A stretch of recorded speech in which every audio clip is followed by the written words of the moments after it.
ഇതാണ് നമ്മുടെ fight master. Thank you. എല്ലാരും പടത്തിന്റെ പ്രത്യേകിച്ച് ഫൈറ്റ് സീൻസ് ആണ് എടുത്ത് പറയുന്നത്. அசிஸ்டன்ட் ஒர்க் பண்ணும்போது சார் படம் நிறைய படம் ஒர்க் பண்ணியிருக்கேன். ஃபர்ஸ்ட் டைம் சாரோட படம் சொல்றது எனக்கு ரெண்டு பேருமே எனக்கு அவ்வளோ இன்புட் கொடுத்தாங்க, எனக்கு ஃப்ரீடம் கொடுத்தாங்க ஒர்க் பண்ணுறதுக்கு. சப்போஸ் மனையில் என்டர்டெயின் ஆகவே மாட்டாங்க, இப்படிதான் பண்ணணும் இப்படிதான் பண்ணணும் அப்படின்னு ஃப்ரீடம் கொடுத்தாங்க. அதே போல் கம்போஸ் பண்ணி முடிச்சதுக்கப்புறம் நான் ஸ்பாட்டில் ஒர்க் பண்ணும்போது இது வந்து இந்த மாதிரி செய்கிறேன் இந்த மாதிரி பண்ணுறேன் அப்படின்னு சொல்லி ஒரு நாள் கூட சொன்னது கிடையாது. அதே போல் அவ்வளோ இன்ஜுரிஸ் இருக்குது சாருக்குள்ள, அவ்வளோ அடிகள் இருக்குது, அவ்வளோ வலிகள் இருக்குது. அதெல்லாம் மீறி இந்த படம் நல்லா வரணும் அப்படின்னு சொல்லி எனக்காக அவ்வளோ கஷ்டப்பட்டாங்க.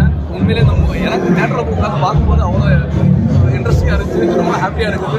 தேங்க்யூ, எல்லாருமே என்ஜாய்